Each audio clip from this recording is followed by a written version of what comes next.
The scissors made a sickening snip as they sliced through Chloe Anderson's shoulder-length blonde hair, chunks falling onto her chemistry textbook like golden confetti at the world's cruelest celebration.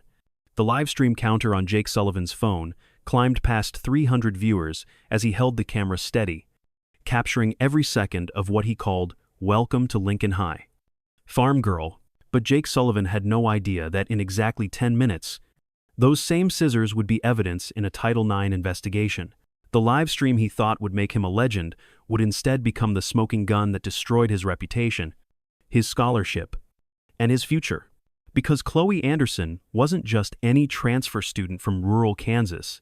She was about to teach Lincoln High's most feared bully that in the digital age, the person holding the camera isn't always the one in control of the story.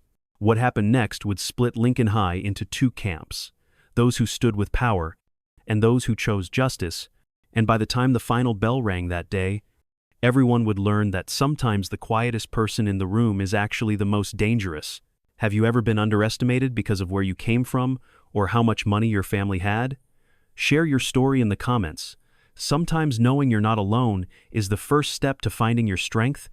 Day 1 at Lincoln High, Chloe Anderson counted 17 security cameras and memorized which teachers actually enforced rules versus which ones looked the other way when rich kids caused trouble. Day 2, she identified the students who ran the school's social hierarchy and started documenting their behavior patterns.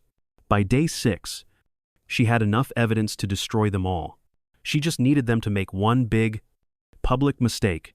At 17, Chloe possessed the kind of quiet intensity that city kids often mistook for weakness. Her blonde hair fell in natural waves past her shoulders, and her blue eyes held the steady gaze of someone accustomed to long horizons and honest work. She dressed simply: jeans, flannel shirts, and boots that had actually seen mud, which made her stand out among Lincoln High's carefully curated teenage fashion statements. Lincoln High looked like a country club disguised as a school. BMWs in the student parking lot, parents who donated buildings instead of bake sale cookies, and a social hierarchy where your last name mattered more than your GPA. Chloe's family had moved to Riverside when her father took a job, managing a large agricultural operation owned by one of the area's richest families. The irony wasn't lost on her. She was literally surrounded by the children of people her father worked for, trying to blend in while knowing she'd never truly belong. Jake Sullivan owned Lincoln High the way his father owned car dealerships, completely and without question. 18 years old, 6'2", and absolutely convinced that money made him untouchable. His Northwestern lacrosse scholarship was already guaranteed, his future mapped out in country club memberships and family business succession. He'd never faced a real consequence in his life. That was about to change. His father owned 3 car dealerships across the Chicago suburbs, and his mother sat on the school board, which meant Jake operated with virtual immunity. Jake's crew reflected Lincoln High's social hierarchy perfectly. There was Mason Wells, whose hedge fund father had donated the new library wing, providing Mason with protection from any academic consequences. Tanner Brooks, son of a federal judge, who used his father's connections like a shield. And Derek Hamilton, whose mother was a prominent surgeon and whose social media following gave him influence that extended far beyond Lincoln High's walls. Together, they formed what the administration quietly called the Untouchables, students whose families' financial contributions and political connections made disciplinary action complicated. They didn't just break rules, they operated above them, secure in the knowledge that money could solve any problem they created. Third period, chemistry was where Jake Sullivan felt most powerful. Miss Peterson was too young, too scared, and too desperate to keep her job to ever challenge him. Perfect hunting ground. What Jake didn't know was that chemistry labs have excellent acoustics for recording equipment, and Chloe Anderson had been testing the sound quality for 3 days. The lab's modern equipment and tiered seating arrangement made it perfect for what Jake called entertainment, and Miss Peterson's reluctance to intervene made it ideal for harassment. Chloe had chosen a seat in the front corner, closest to the emergency shower and farthest from Jake's usual spot in the back. She'd learned in her first week that distance was protection and anonymity was survival. But Jake Sullivan hadn't built his reputation by respecting boundaries. "Hey, farm girl," Jake's voice carried across the lab as students filtered in for third-period chemistry. Love the vintage look. Very authentic Dairy Maiden. Chloe didn't turn around. She'd dealt with bullies before. Rural Kansas had its share of cruel kids, but suburban bullies operated differently. They were more sophisticated in their cruelty, more systematic in their approach, and infinitely more protected by their family's status. "I'm talking to you, Anderson," Jake continued, his voice taking on the edge that made other students nervous. "It's rude not to answer when someone's being friendly." Miss Peterson boosted herself at her desk, pretending not to hear the exchange. At 24, fresh out of her teaching program and drowning in student loans, she couldn't afford to antagonize the school's most powerful families. She'd seen what happened to Mr. Rodriguez, the English teacher who'd given Mason Wells a failing grade last semester. He'd been quietly transferred to another district after budget restructuring eliminated his position. Chloe finally turned, meeting Jake's gaze with the steady calm she'd inherited from her grandmother. "I heard you. I just don't see any reason to respond to someone I don't know calling me names." The lab went quiet. Other students looked up from their phones and conversations. Sensing the shift in energy, Jake's smile turned predatory. He'd found his entertainment for the day. "Names?" Jake stood, his 6-foot frame towering over the lab tables. "I was being friendly, maybe where you come from. People don't appreciate friendly conversation." "Where I come from," Chloe replied evenly, "people earn respect before they expect it." Mason Wells whistled low. "Ooh. Burn. Farm girls got attitude." Jake's face flushed slightly.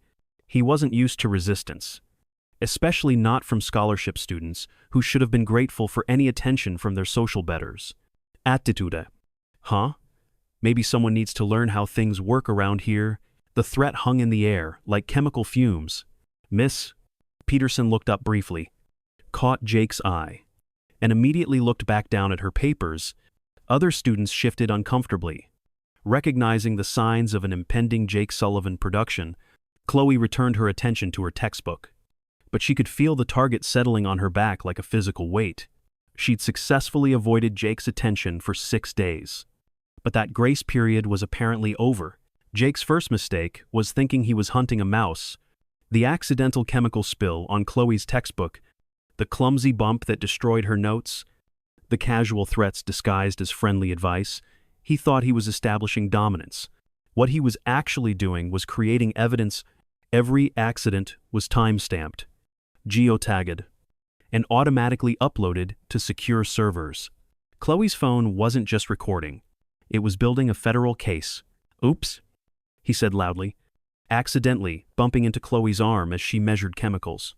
The solution splashed across her notes and textbook, destroying hours of careful preparation. "Jake," Miss Peterson called from across the room, "please be more careful." "Sorry, Miss P." Jake replied with exaggerated innocence. "Just clumsy, I guess. Good thing it was just water." But Chloe could smell the faint odor of sodium hydroxide. It wasn't just water. It was a mild caustic solution that would ruin anything it touched. Her notes were already dissolving at the edges, and her textbook was permanently damaged. "That's going to cost her what? $200 to replace?" Tanner commented loud enough for everyone to hear. "Hope farm girls got that kind of cash lying around." Chloe calmly moved the damaged materials aside and continued with the experiment, using borrowed equipment from other students. She didn't complain, didn't cry, didn't give Jake the reaction he was looking for, which only made him angrier. "You know," Derek Hamilton said, pulling out his phone, "I should document this for my social media. Rural student adapts to modern chemistry lab. Bet my followers would love to see authentic farm life meet suburban sophistication." The phone's camera focused on Chloe as she worked, capturing her damaged materials and calm demeanor. Other students watched nervously, knowing they were witnessing the beginning of something that would likely escalate beyond the chemistry lab. "Make sure you get her outfit," Mason added. "Those boots are probably great for mucking stalls, but they're pretty entertaining in an actual school." Chloe continued working, but her jaw tightened slightly. She was calculating, not chemical reactions, but social dynamics. Jake's crew was testing her boundaries, establishing dominance, and building towards something bigger. The destroyed textbook was just the opening move. During the passing period between third and fourth hour, Jake's crew gathered at their usual spot near the main staircase. This was Lincoln High's social command center, where reputations were made and destroyed with the efficiency of a corporate boardroom. "She's not breaking," Jake said, scrolling through Derek's footage from chemistry class. "Most transfer students are crying by now, begging to switch classes." "Maybe she's just stupid," Mason suggested. "Farm kids probably aren't used to social dynamics. Or maybe she thinks she's better than us," Tanner added. "Did you see how she looked at you? Like you were beneath her?"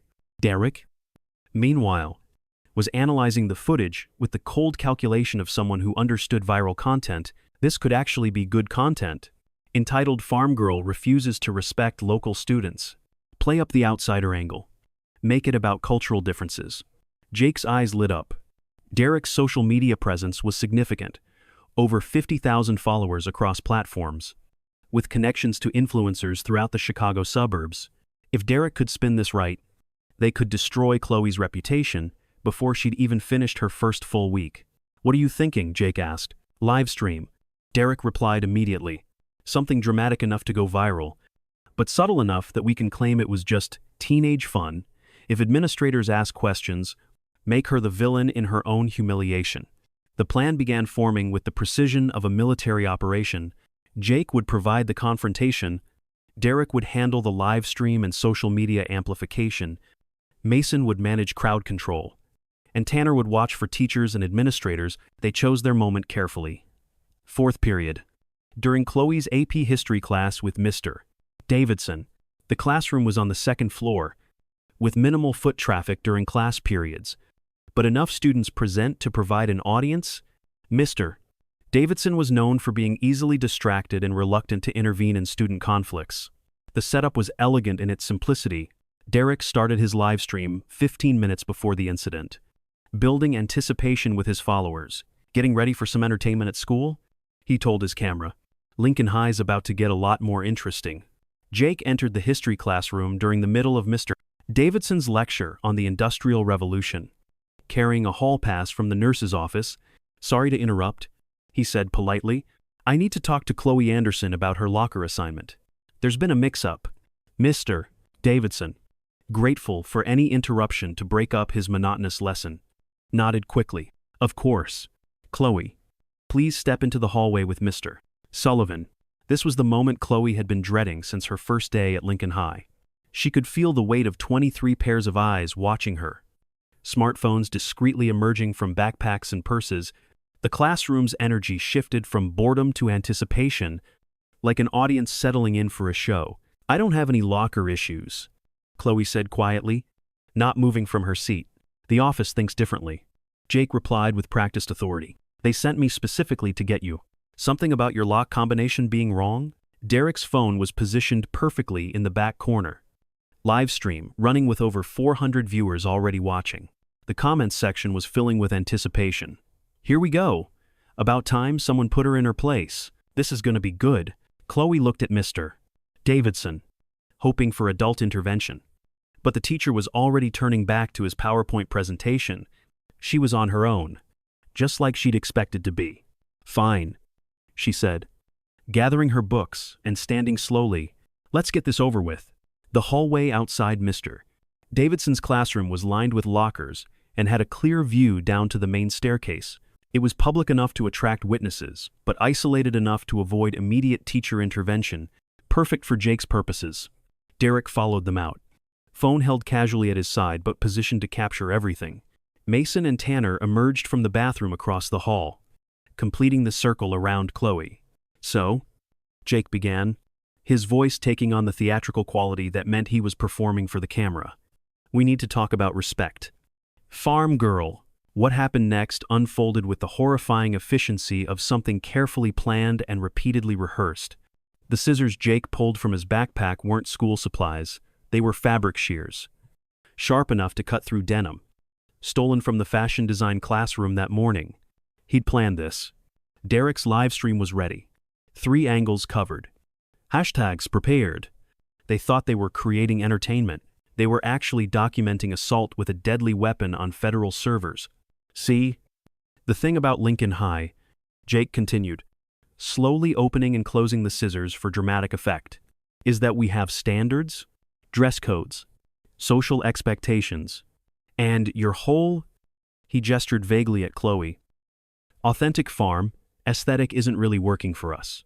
Derek's live stream viewership spiked past 800 as he adjusted the angle to capture both Jake's scissors and Chloe's face. The comments section exploded with a mixture of excitement and concern. OMG, is he really going to cut her hair? Someone should stop this. This is insane. Put the scissors away. Jake, Chloe said, her voice steady despite the adrenaline flooding her system. This isn't funny anymore. Funny? Jake laughed.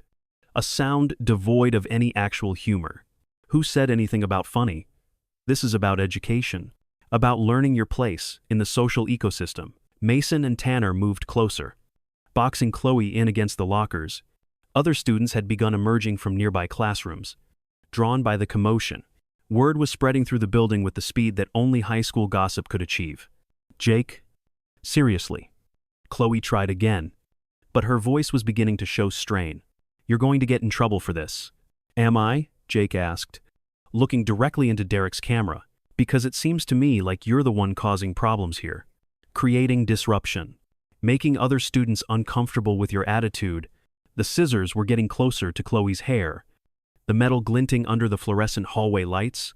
Derek's live stream had attracted over 1,000 viewers, with comments pouring in faster than anyone could read them. This was exactly the kind of content that could make someone famous on social media, viral fame built on someone else's humiliation.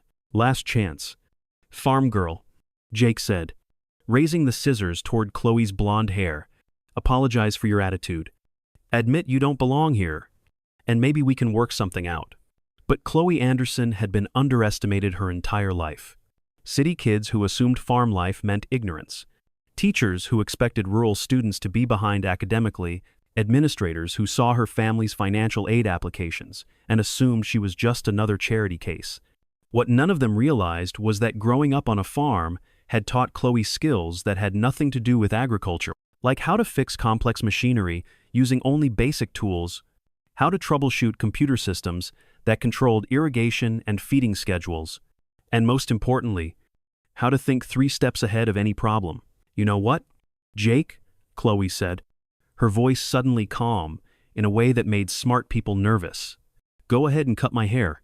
The hallway went silent. Even Derek's livestream comments paused as viewers tried to process what they'd just heard.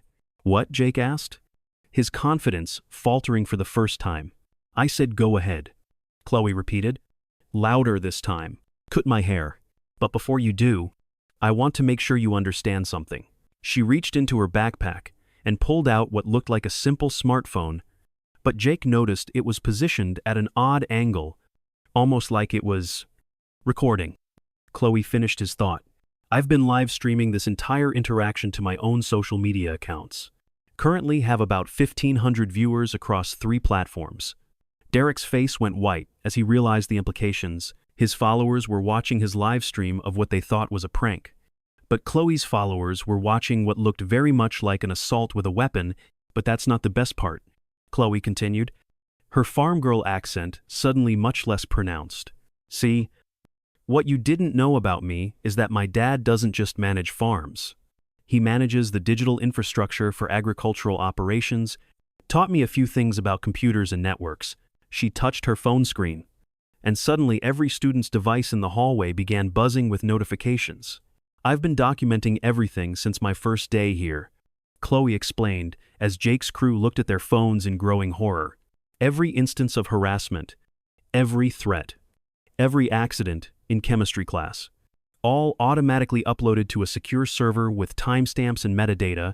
Mason was staring at his phone screen, which was displaying a video of him accidentally knocking Chloe's books out of her hands 2 days earlier. Tanner's phone showed screenshots of his Instagram posts mocking farm girl fashion. Derek's phone was cycling through dozens of his own social media posts, including the current live stream, with legal-looking annotations highlighting potential cyberbullying violations.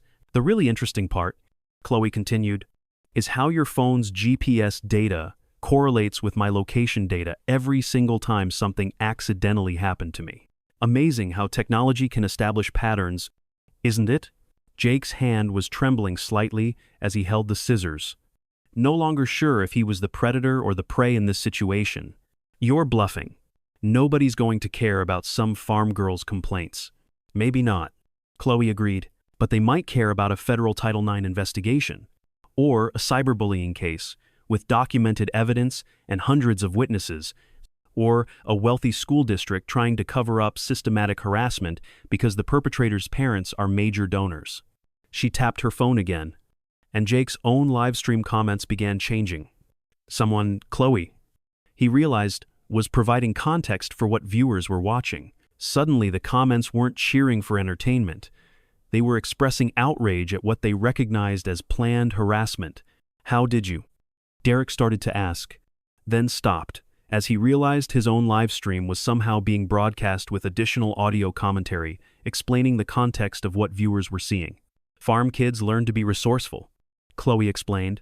We also learn about agricultural labor laws, which happen to be federal regulations. Gives you a good understanding of how Title IX works, and what kind of evidence you need to build a federal case.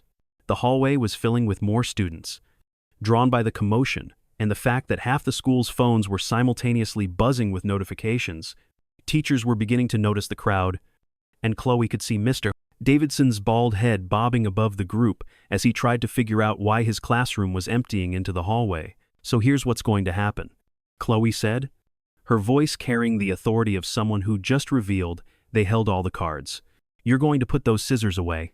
You're going to apologize to me and every other student you've harassed this year.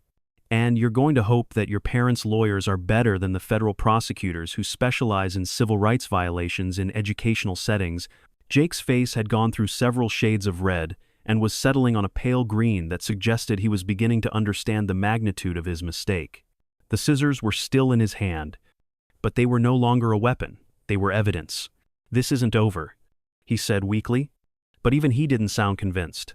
Actually, Chloe replied, it is. Because unlike you, I understand the difference between performance and documentation. Your little show was designed to humiliate me and entertain your followers. My documentation was designed to protect myself and any future victims.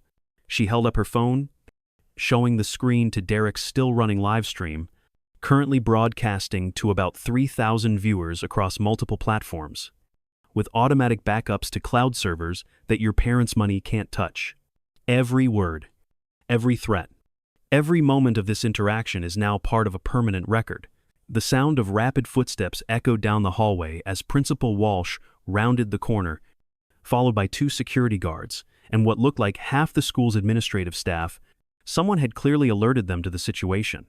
But given the timing, Chloe suspected her documentation system had automatically triggered alerts when certain keywords and behaviors were detected. What's going on here? Principal Walsh demanded, taking in the scene, Jake holding scissors, Chloe backed against the lockers, Derek with his phone still recording, and a crowd of students documenting everything with their own devices. I can explain, Jake started, but Chloe's phone was already displaying a perfectly organized timeline of events, complete with video evidence, audio recordings, and legal annotations. Actually, Chloe said, handing her phone to Principal Walsh, I think the evidence speaks for itself. As the principal scrolled through the documentation, his expression shifted from confusion to concern to something that looked very much like panic. Jake Sullivan wasn't just some random bully. His father was on the school board. His mother was a major donor, and his family's political connections ran deep through Riverside's power structure. But Chloe Anderson had just demonstrated that she understood how to play a much bigger game. Mr. Sullivan, Principal Walsh said carefully, please hand me those scissors and report to my office immediately. This is ridiculous, Jake protested. She's the one causing problems. She's been recording people without permission, hacking into phones. Actually, a new voice interrupted from behind the crowd. She's been documenting harassment and building a federal case. Everyone turned to see a woman in a business suit pushing through the crowd of students.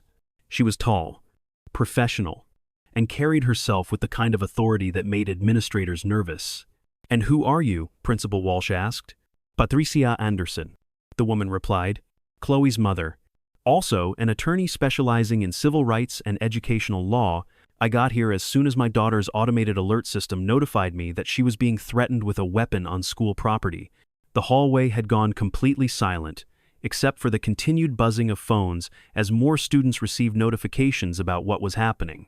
Derek's live stream viewership had climbed past 5,000, but the tone of the comments had shifted dramatically as viewers realized they were witnessing not entertainment, but evidence collection. You see, Patricia Anderson continued, pulling out her own phone and displaying what looked like a comprehensive legal brief. My daughter has been building a federal case against this school district for systematic failure to address harassment and cyberbullying. We were hoping to resolve this quietly through proper channels, but it seems some students prefer to create evidence in public. Principal Walsh's face had gone ashen as he realized the implications. A federal Title IX investigation would bring scrutiny that could destroy careers and end political aspirations, the kind of attention that no amount of donor money could make disappear. Mrs. Anderson, he said carefully, I'm sure we can resolve this internally. I'm sure we can't, Patricia replied, because internal resolution at Lincoln High apparently means allowing students to threaten others with weapons while live streaming the assault to thousands of viewers. She gestured to Derek, whose phone was still recording, though his face had gone pale as he realized his entertainment had become evidence in a federal case. Mom, Chloe said quietly, I think they understand the situation now. Do they? Patricia asked, looking directly at Jake, who was still holding the scissors, like they might somehow protect him from the legal avalanche heading his way. Because it seems to me that Mr. Sullivan is still holding a weapon and still standing within threatening distance of my daughter. The scissors clattered to the floor as Jake dropped them like they were on fire.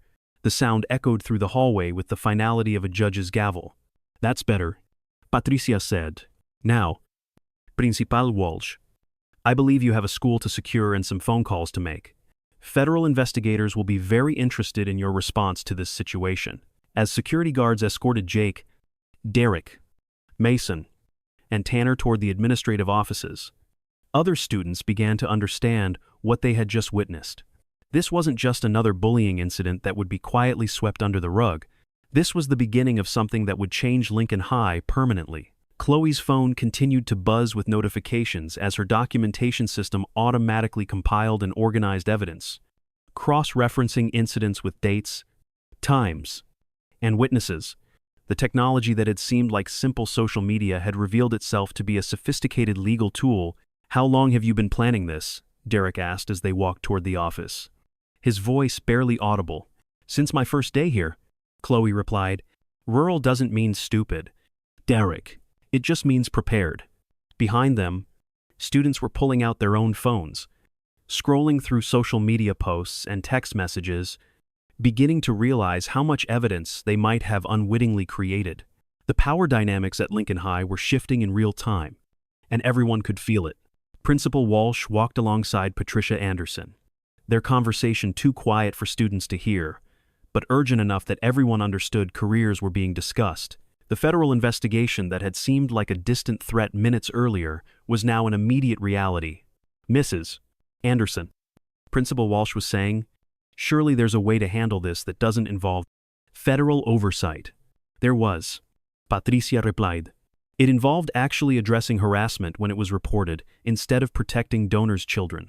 That opportunity passed when your student threatened my daughter with a weapon while live streaming it to the internet. As they reached the administrative office, Chloe looked back at the hallway full of students, many of whom were still recording, still posting, still documenting. The story of what had happened would spread beyond Lincoln High within hours, carrying with it questions about privilege, accountability, and the price of silence. Inside Principal Walsh's office, Jake Sullivan sat in a chair that felt more like an electric chair as the weight of his situation became clear. The scissors that had seemed like such a perfect tool for humiliation were now evidence in what his mother's lawyers were already calling a complex federal case with significant political implications.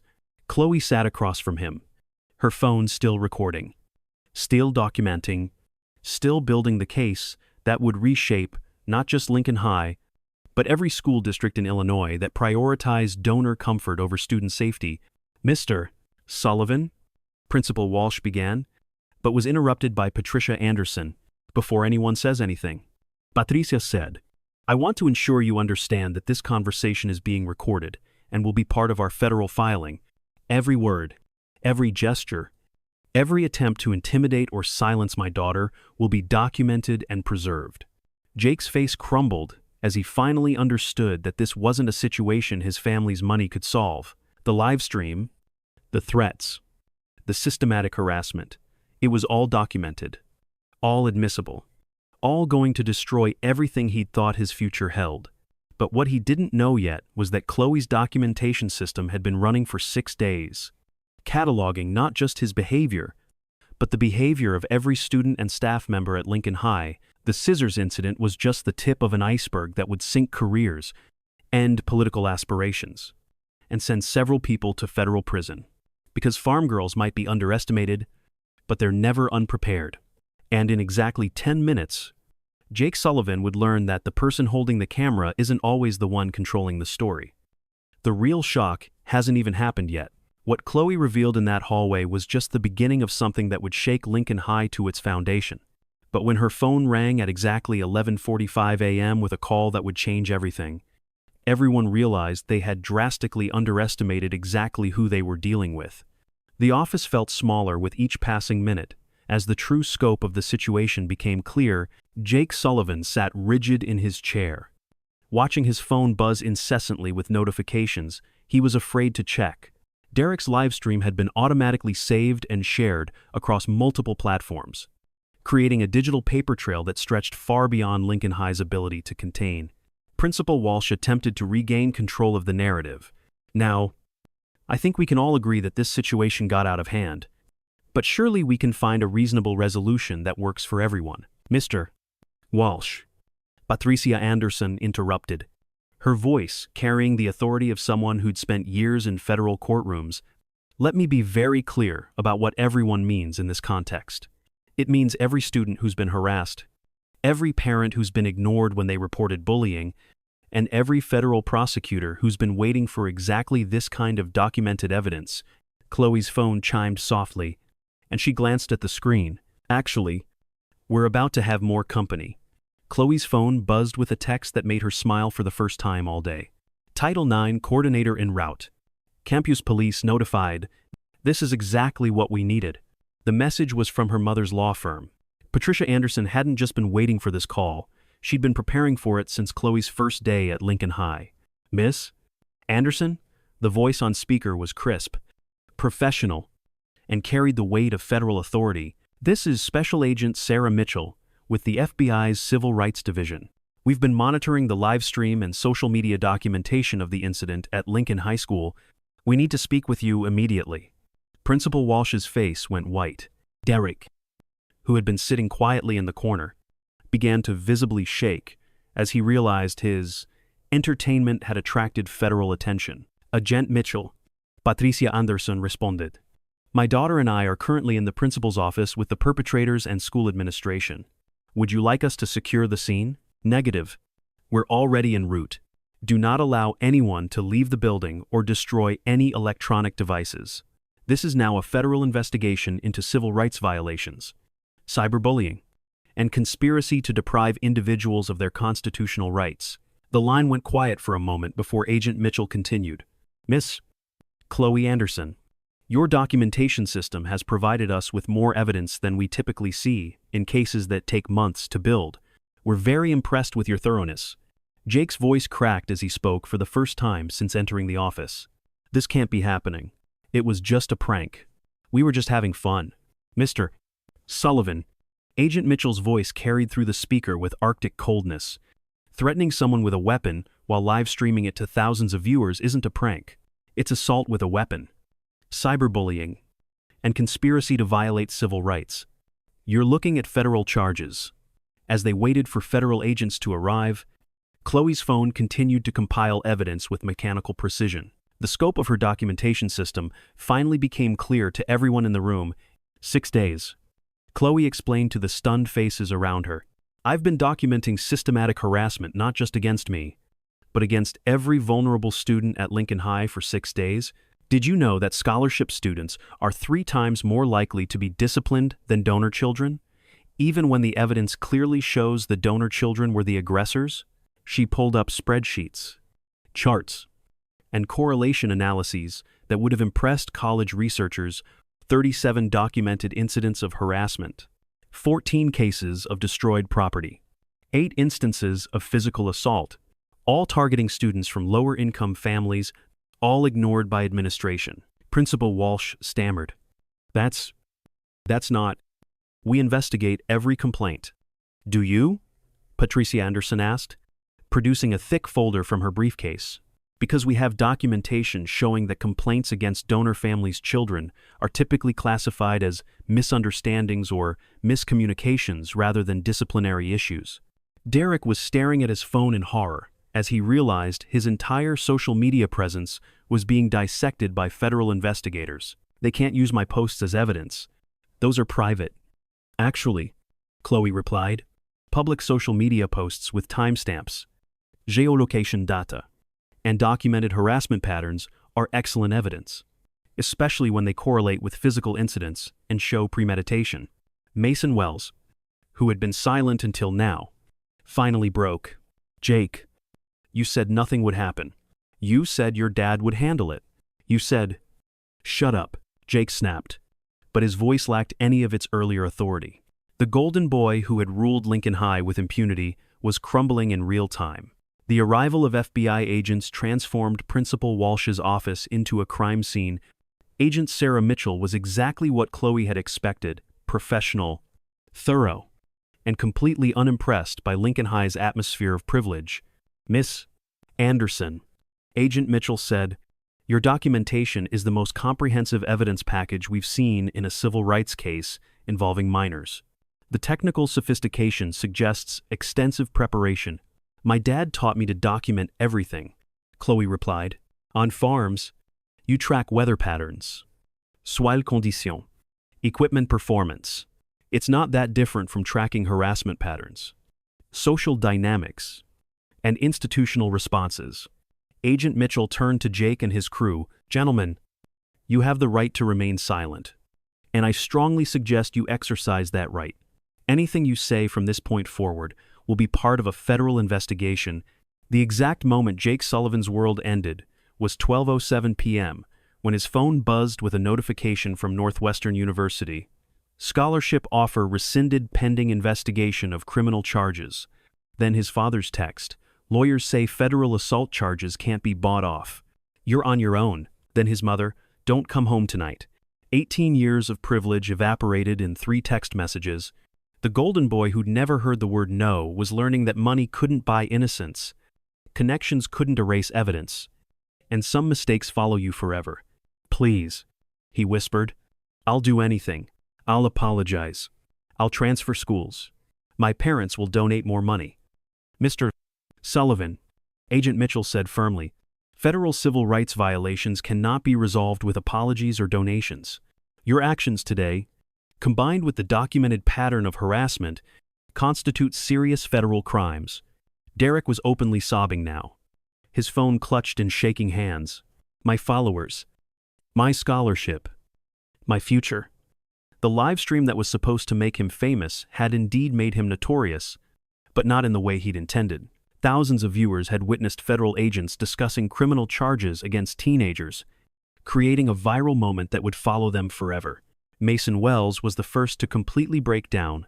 I never wanted to hurt anyone, he cried, his earlier bravado completely gone. I just wanted to fit in. I wanted Jake to like me. Fitting in, Agent Mitchell observed, doesn't typically involve conspiracy to violate someone's civil rights. Your actions show clear premeditation and coordination. Tanner Brooks was hyperventilating, his father's judicial connections suddenly seeming less like protection and more like additional scrutiny. My dad's going to kill me. His reputation, his career. Your father's career is the least of your concerns right now. Patricia Anderson said bluntly, you're looking at potential federal charges that could include prison time. But it was Jake's breakdown that was the most complete. The 18-year-old who had terrorized Lincoln High for years was now a sobbing, shaking shell of his former self. Please, He begged anyone who would listen. "I'll do community service. I'll go to therapy. I'll transfer to another school. Just please don't destroy my life." "Mr. Sullivan," Chloe said quietly, "you destroyed your own life the moment you decided that money and privilege gave you the right to hurt other people." As word spread throughout Lincoln High that federal agents were on campus investigating civil rights violations, the social dynamics that had ruled the school for years began to collapse. Students who had remained silent about harassment found their voices. Teachers who had looked the other way started coming forward with their own documentation.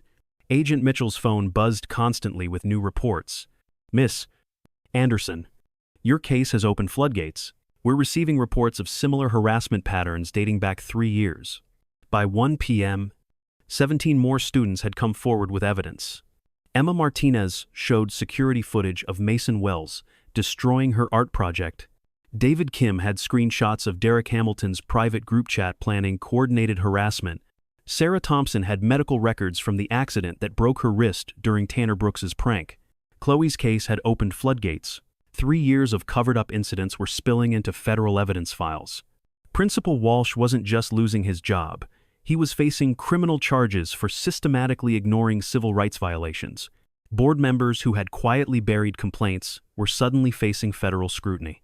Donors who had bought their children immunity from consequences found that federal law couldn't be purchased. "How many other students were suffering?" Chloe asked Principal Walsh directly. "How many complaints did you ignore? How many families did you silence with threats about financial aid and scholarship eligibility?" Principal Walsh couldn't answer. His career, built on maintaining the delicate balance between accountability and donor satisfaction, was ending in federal investigators' questions and subpoenaed documents. The final irony wasn't lost on anyone in the room. Jake Sullivan, who had sought to humiliate Chloe Anderson on livestream for thousands of viewers, was instead being arrested on federal charges while his own video evidence played on screens throughout the FBI field office.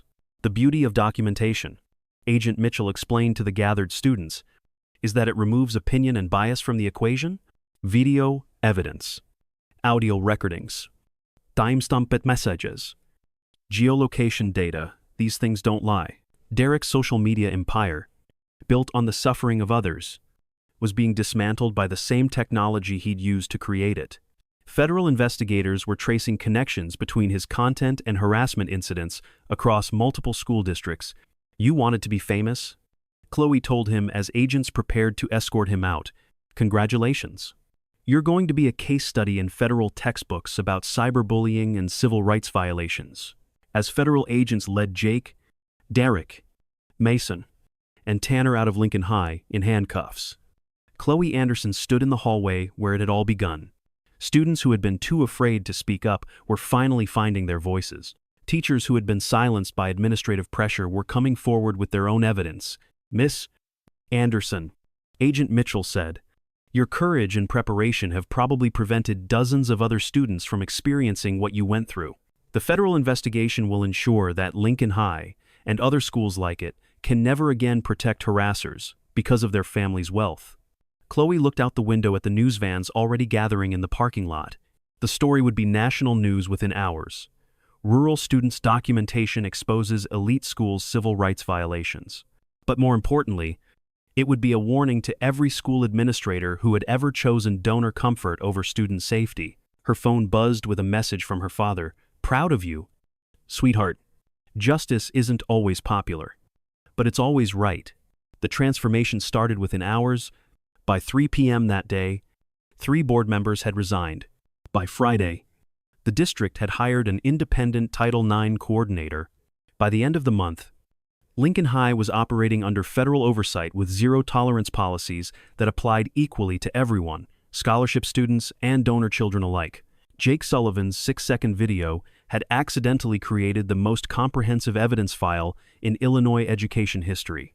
The Anderson Protocol, Chloe's documentation system, was being implemented in over 40 school districts before she even graduated. Jake Sullivan was serving time in federal prison while his college scholarship and future prospects had vanished. Derek Hamilton's social media accounts had been deleted, and he was prohibited from creating new ones as part of his plea agreement. The transformation extended far beyond individual consequences. The Anderson Protocol, named after Chloe's documentation system, became a model implemented in over 200 school districts across Illinois and neighboring states. Students were trained in digital documentation techniques, creating a network of accountability that made systematic harassment nearly impossible to hide. Mason Wells and Tanner Brooks, serving their sentences through intensive community service and therapy, became unlikely advocates for anti-bullying programs. Their testimonies about the psychology of privilege and the addiction to power resonated with audiences precisely because they came from perpetrators rather than victims. Principal Walsh had been quietly forced into early retirement, replaced by Dr. Maria Santos, a former federal prosecutor who understood that true excellence couldn't coexist with institutional cruelty. Under her leadership, Lincoln High's test scores actually improved, as students no longer lived in fear of harassment. And academic merit replaced social hierarchy as the primary currency of respect. The ripple effects reached into the community itself. 3 school board members resigned under federal pressure, and the Riverside District rewrote its anti-harassment policies with input from civil rights organizations.